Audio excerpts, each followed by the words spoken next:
Earlier today, a lot of us woke up to the unfortunate news of the passing of Tom Billington, aka the Dynamite Kid, who turned 60 years old today. Today was his 60th birthday, and he sadly passed away. Uh, Dynamite Kid, probably one of the biggest influences on a lot of wrestlers, especially in junior heavyweight wrestling. If you bring up junior heavyweight wrestlers, Dynamite Kid is easily one of the first names that comes to mind. Such an innovative wrestler. He was so different. He was light years ahead of, light years ahead of the business. He did so much for professional wrestling. And let's be honest, England, you know, not at that point in time when Dynamite Kid started out in the business, because he started at about 17 years old. You know, you wouldn't get too many wrestlers that would venture out of England or would travel, to the United States that much.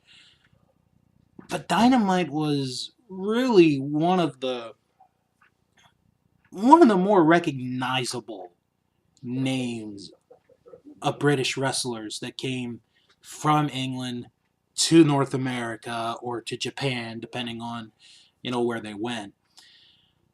But Dynamite Kid is he's a name that just when you say the name Dynamite Kid, there's so many,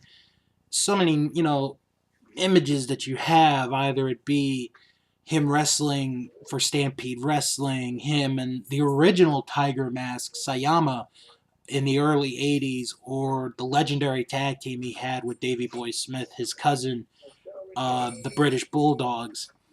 And I think Dynamite, you know, there are good stuff that, also have bad. I mean, he was a bit of a bully. It's been well documented, but I'm not going to talk about that. I want to talk about what he did in the ring and how many people he influenced.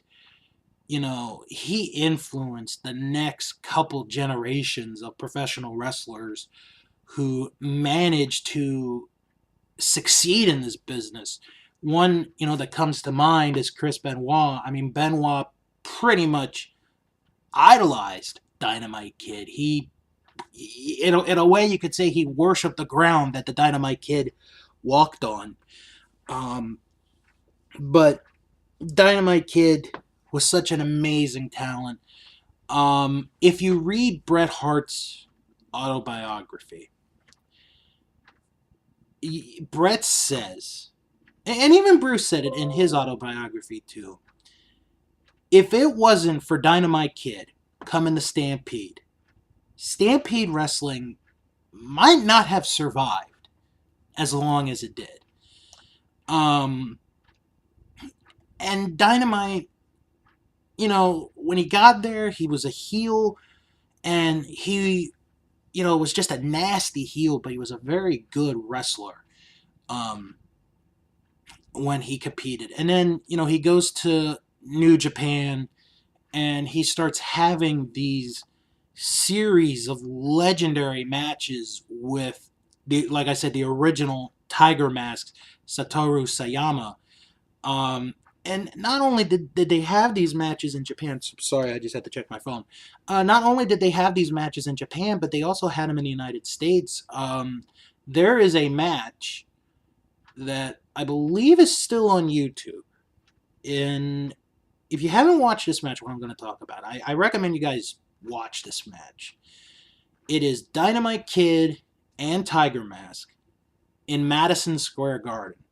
And this is like Dynamite. I want to say it's Dynamite's first match ever in Madison Square Garden. This is 4 or 5 years before he comes with Davey Boy to be in the British Bulldogs. Um, and they have this match, and the story goes that, oh, it's the first match from intermission, it's not going to be much. And then they have the match, and it is an absolutely amazing match. And it just gets everybody in the garden off their feet. It's an incredible match, worth watching. It's definitely worth checking out.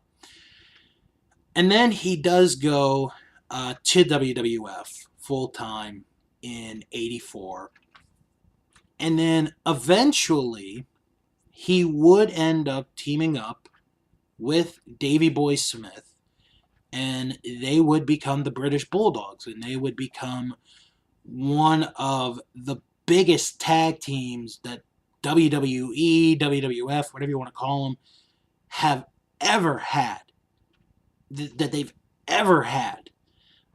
And they were so popular. It was a different style of tag team wrestling. It was so completely different. No one had ever seen it at the time before. And they could just pull off great matches with just about any tag team. They had so many matches with the Harts, Bret Hart, Jim Neidhart, the Hart Foundation. They had so many matches with them. And then, I mean, I could just go on a who's who. Volkov and Sheik, Beefcake and Valentine, which I'll talk about in a minute. The Rougeaus, Demolition, the Islanders, the Bolsheviks. It's a shame that they didn't stay a little bit longer, because I would have loved to have seen a match between them and Tully Blanchard and Arn Anderson. That would have been an absolute amazing tag team match to have seen. But Dynamite in 1986, he and Davey Boy defeated Greg Valentine and Brutus Beefcake for the tag team titles at WrestleMania 2.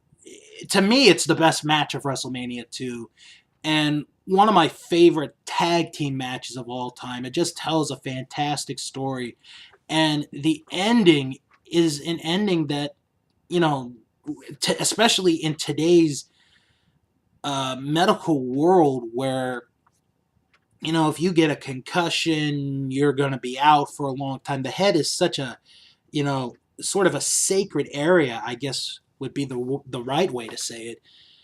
But Dynamite is a part of the end of the match, and he takes this terrible, I mean, it's a terrible sounding bump, but it's the move that basically wins them the tag team titles, because he's on the middle rope on the outside. Davey Boy's in the ring, and Davey Boy pushes Valentine right into the head of Dynamite. And Dynamite, if you ever watch the match again, I recommend you guys watch the match. When they hit head to head like that, he just falls backwards, and he falls right onto the arena floor, and he is just knocked out. But they manage to get the pin, and they win the tag team titles there.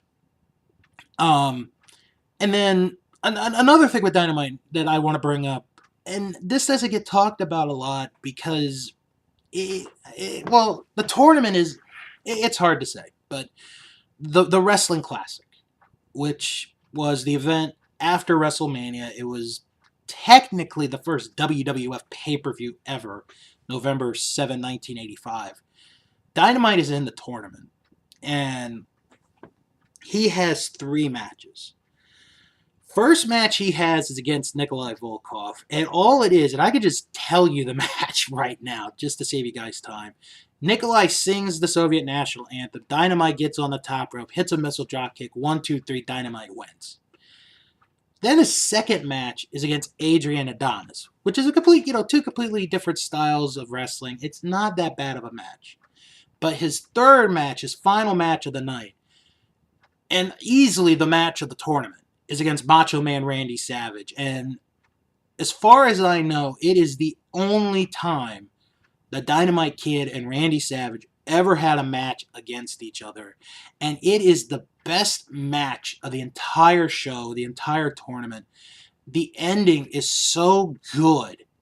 It's amazing to watch. I'm not saying it's a 5-star classic match, but for the amount of time that he was given, that they were able to perform that kind of a match, and it was really a fantastic match. It's worth watching. Like the tournament, if you're a fan of one-day tournaments, obviously go watch this tournament. But if you're looking for one specific match from that tournament, it's Dynamite and Randy Savage. That's the match you gotta watch. Then, towards the end of '86, Dynamite Kid injures his neck, and they're going to take the tag titles off of them. And the story goes that originally they were going to have the Bulldogs lose the tag team titles to Nikolai Volkov and the Iron Sheik, which would have made them two-time tag champs. However, Dynamite said, no, I'm not going to do it. I'm not going to drop the belts to them. The only team I'm going to drop the titles to are the Hart Foundation. And that is exactly what happened, is Bret and Jim would end up becoming the tag team champions in 1987. And you'd get a good rivalry, a continuation of a good rivalry, where the Bulldogs would chase the Harts for the tag titles, would lead to a 6-man tag match as part of WrestleMania 3. And there's that moment where I want to say it is Dynamite who hits that tombstone on Danny Davis, and it just knocks him out silly. Just incredible. And then 88 ends up being their final year, and the last match that Dynamite is ever in for the WWF is at the 1988 Survivor Series, where he and Davey Boy are part of that 10-team elimination match. And, you know, it was brought up recently on a couple podcasts here and there that I've listened to, and I've seen that match. It is a fantastic match. Just the talent alone, not only in the match, but on the team that the Bulldogs are on. Besides them, you have the Powers of Pain, the Hart Foundation, the Rockers, and the Young Stallions, all on one team. And they're facing Demolition, the Rougeaus, Anderson and Blanchard, the Bolsheviks, and the Conquistadors. And the Bulldogs they're like the second from last team eliminated from that match. That's how long they were in that match. They made it all the way to almost the very end of that match. So after leaving WWF, Dynamite would go back, would wrestle in between Stampede Wrestling and wrestle All in Japan, All Japan Pro Wrestling in particular. And he would retire in 1996, and then unfortunately his health would get to him, and he became paralyzed from a combination of many things: steroids, the abuse his body took in the ring, just so many, injuries and health issues that led him, unfortunately, to his health that he had been dealing with for the rest of his life. And it's very sad, because I think Dynamite, had he been healthy, had he stayed healthy, probably would have been a trainer, I think. He would have been a trainer, and maybe would have trained some guys to be, big star wrestlers like he was. There was a DVD, there was a documentary that came out not too long ago by High Spots about the Dynamite Kid. That is worth watching. Very good documentary if you guys ever want to check that out.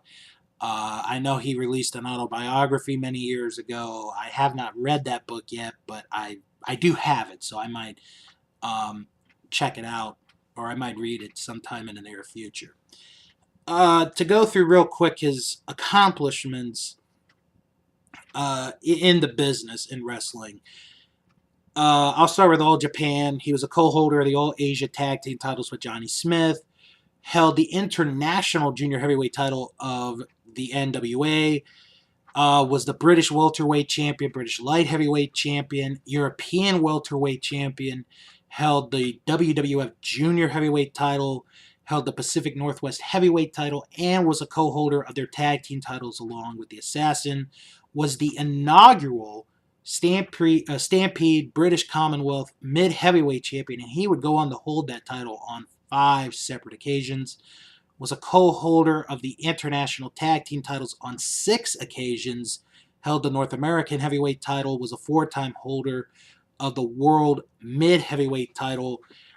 And like I mentioned earlier, held the WWF tag team titles with Dynamite Kid. Was a member of the charter class of the Wrestling Observer Newsletter Hall of Fame in 1996, is a member of the Canadian Wrestling Hall of Fame, the class of 2001, received a Lifetime Achievement Award from Tokyo Sports, which is a magazine, a newspaper in Japan, a member of the Stampede Wrestling Hall of Fame. In 2002, was selected among the greatest Gaijin junior wrestlers ever for New Japan Pro Wrestling. So many awards, so many accolades that he, has won in his career and earned. And it is sad. It's sad when somebody passes away. Dynamite Kid was such a big name for professional wrestling, and everywhere he went, it didn't matter if it was in England, if it was in Canada, if it was in Japan, if it was in the United States, no matter where he went, the Dynamite Kid left a legacy on where he went. Wherever he went, by the time he left his mark on the territory or the promotion that he was in.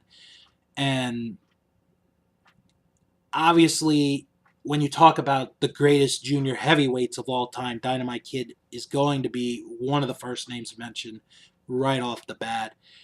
And I just want to send my thoughts to his wife and his children on this sad day. But I think we should all remember the Dynamite Kid for being one of the most influential wrestlers of all time. And he really proved that in a business where the big man reigns supreme, you don't have to be the biggest and you don't have to be the tallest to be the best wrestler. You just gotta have the desire. And that's what Dynamite Kid had, was desire.